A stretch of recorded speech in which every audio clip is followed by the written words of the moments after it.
Okay, I don't know.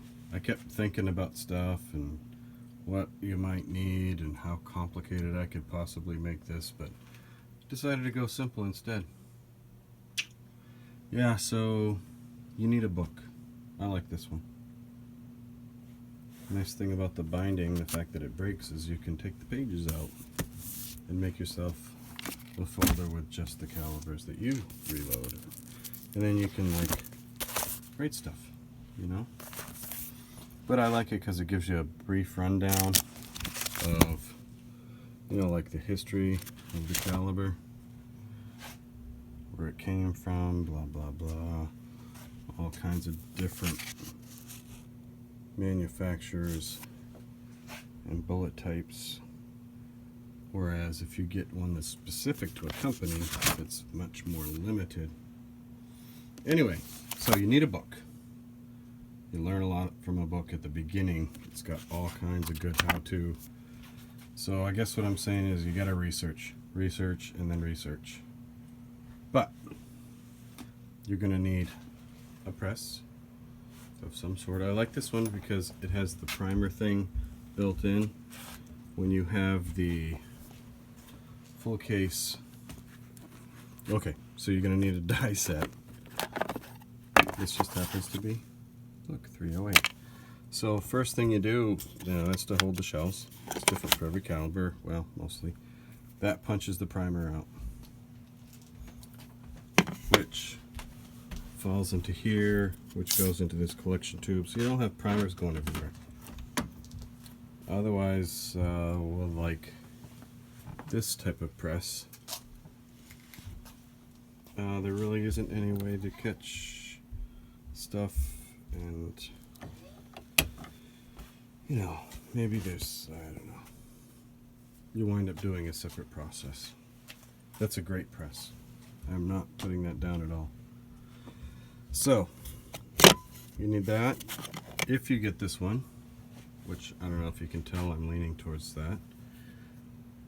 This, which, can you tell the addition to this die, this piece here? That's the quick release, because see, it's got the set thing in. See if I can even do it one-handed. You can put it right in, push down on the little button. I missed the grooves. Anyway, so then lock that in like the clink, and it's all set. Whereas on this type of press over here, which I obviously use, you have to thread them in. So it's not as quick, but I only use this for one thing, seating bullets. So it's not like I need to change it out. This one, on the other hand, gets used for resizing. After that, you flare the nose, but at the same time you can do the primer, which attaches to that, a new primer, and then you just click, and then it's a little bit complicated, but you can do those two steps at the same time. And then after you seat the bullet, also use that one for the factory crimp, which is also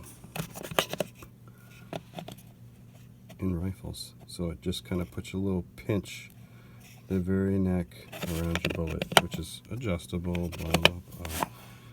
Rifles, I seat the bullet using that one.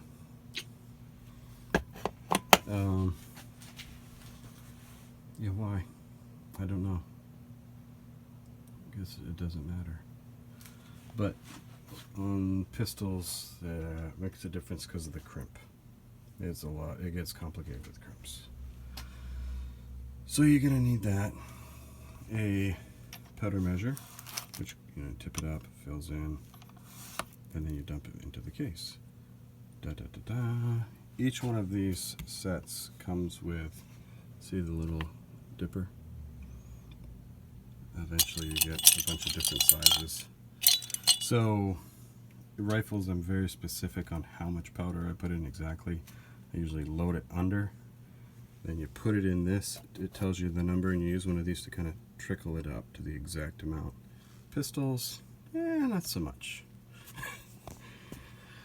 I mean, there's a certain amount of accuracy built into those anyway, but with larger rifle grains, it's hard to get it exact.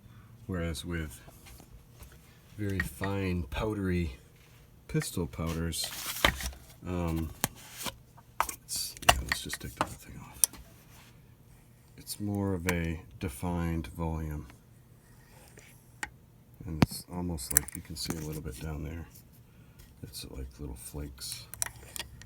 Whereas this stuff is much like pencil leads. You see, I think this is where I collect my extra.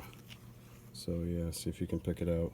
See, there's some very fine pistol powder, some flake pistol powder, and then those are rifle powder.